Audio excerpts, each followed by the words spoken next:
Welcome to the Sideline View Halloween edition here. We're at the Hockey House in full gear. I'm not sure which Carlson brother I am or which one you are, but we're going to give it a go here. So I'm Patrick Waugh today. Why don't we start out with talking Pillager football this weekend on Friday at the Fargo Dome. They've got the section championship game against Browerville. That should be a pretty good game, I would think. Browerville's had Pillager's number the last couple of playoffs last season's. It always seems like Browerville's the one that knocks them out of the playoffs. But this year, a different team for both squads. I talked to Lowell Searcy yesterday, and he's cautiously optimistic, we'll say. He thinks this team with 16 seniors for a Class 1A school, it's a large number of seniors, and they've had good senior leadership. So he's confident that they're not going to show up scared or intimidated, and they've obviously can score some points and play some good defense too. So he's confident. I'm talking to Browerville coach today. We'll see what he sees in Pillager, and you guys can read all about the preview story in Thursday's Brainerd Dispatch. But I expect a good, balanced offensive attack from both squads. I think being indoors at the Fargo Dome in Fargo, North Dakota, we'll maybe see some more passing from Pillager and maybe from Browerville. Searcy said Browerville's quarterback is really good, balanced guy who can run and throw, and they like to spread things out and let him run. So we'll see how that plays against Pillager's defense. One of the other big things coming up this weekend is Central Lakes College plays Rochester, 1 o'clock Sunday at St. Cloud State for the MCAC State Championship. CLC has won 9 straight.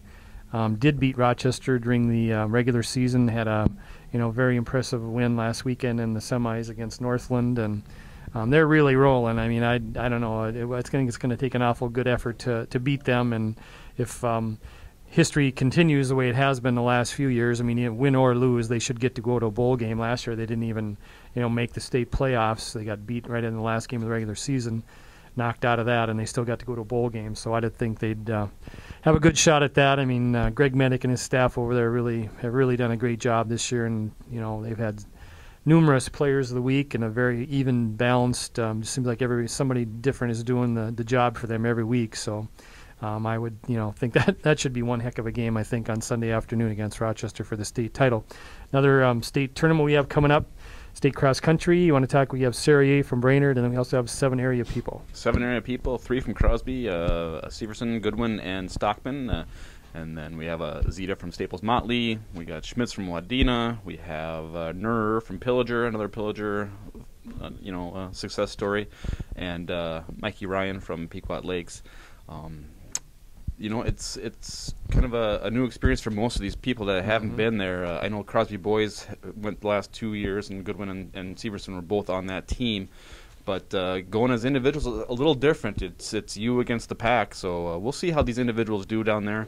I don't expect any championships, but we'll see if they can get some all-state performances. Top 25. Yep, top 25, which is always kind of the goal for everybody to get in that top 25 and earn all-state honors.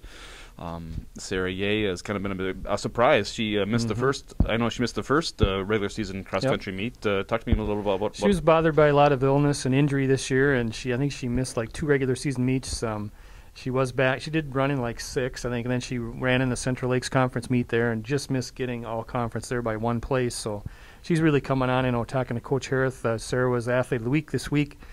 He said he thought she had a shot to be top 25 because she just is really coming on. Ran a nice time, one of the top 6 times, I think, in Brainerd girls history at the section meet, where she was 7th fastest overall. That includes all the individuals and teams. So she did a great job for somebody who's been bothered, all year by adversity of one kind or another. So she might have a shot, and who knows with the other area people. Right, and Harris has always said that section is one of the best in the state. So if you get through that section, it's quite an accomplishment, and you should be fairly good at state. If definitely you can a very good section there, I think. A couple things to wrap up. Warrior football last Friday opened up state play. Was shut out by Blaine 21-0. Was first year of the 6A class. Brainerd's the only outstate school in that big class, and they played Blaine even for about 2.5 quarters, and then Blaine just kind of took over. Their quarterback, Alex Copa, rushed for, I think it was like 228 yards on 34 carries, so he was pretty much unstoppable, and their defense really shut Brainerd down too in the second half. So that was unfortunately, a quick end for the Warriors, one of the quickest ones they've had in a while here. And then Central Lakes Volleyball also had the privilege to cover that last Saturday. That was for the Region 13 Championship. Played Northland there, a team they had split with during the regular season, and Northland swept them, 3 games. So it was pretty disappointing, disheartening for the Raiders. Had a great year, but I think they were all counting on going to the Nationals, and we were too. So. Yeah, that's just the way it goes. Everything you covered last week. I was kind of the Prince of Darkness last weekend, I guess. I had the hex. Speaking of Halloween, yes. Yeah. So you were cursed. It was not a. It's like I told Jane, I probably shouldn't come anymore. So, but that's unfortunately the way a couple seasons ended in a couple of successful regular seasons and playoff runs there. So. I'm not sure what else we have going up. We're coming up here. We've got kind of in between. Be some swimming next week.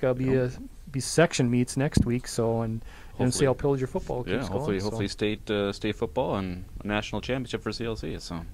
So I guess happy Halloween to everybody, and we'll hopefully talk to you next week.